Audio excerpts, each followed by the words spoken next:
Professor Calleo, thank you for being with us. Given your well-known arguments regarding the so-called problem of Germany, how do you foresee, or how might the EU work through the current crisis of German economic power? Well, Germany is the major economy in the EU. On the other hand, it's far from being the only economy, and all of these problems have to be worked out in a sort of balanced way. And I think the main point is that in any kind of federal system, the question naturally arises, to what extent do the big and the rich subsidize the small and the poor, or the big and the poor? That's true in the United States, and from the very beginning there's been a sort of imbalance of resources going out of the Northeast, for example, into the rest of the country. And a federation doesn't hold together unless there's enough common feeling and enough sense that there is a general common interest which makes it worth it for this. Sometimes it helps that people don't realize what's going on, which is probably true in the United States.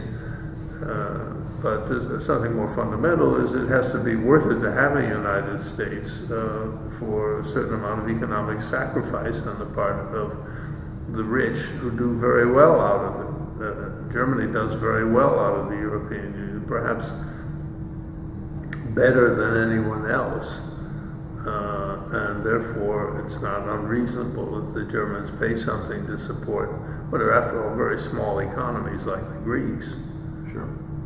Do you think this sort of subsidization could be achieved in the current confederate structure, or might be, a more centralized organization would be necessary? Well, that's a very good question. I don't know what the answer is. I mean, it can be achieved in the confederal arrangement if it is.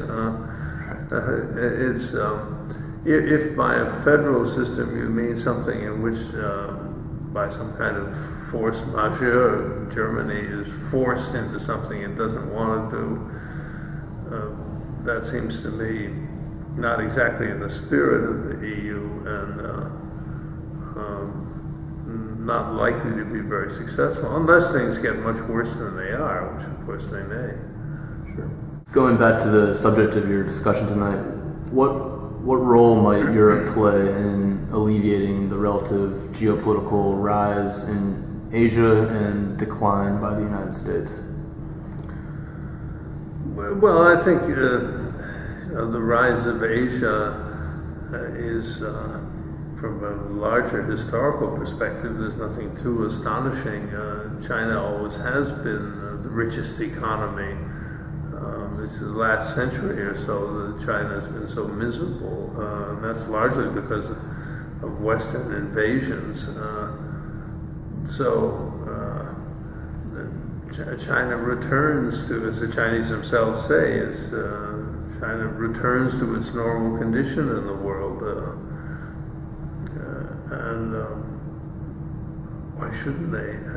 It's the problem always is how to adapt to these things, how to make whatever adjustments are necessary. It's not. We won't and we shouldn't sacrifice a whole generation or two of Western labor to this adjustment process, and we have to find some other way of doing it.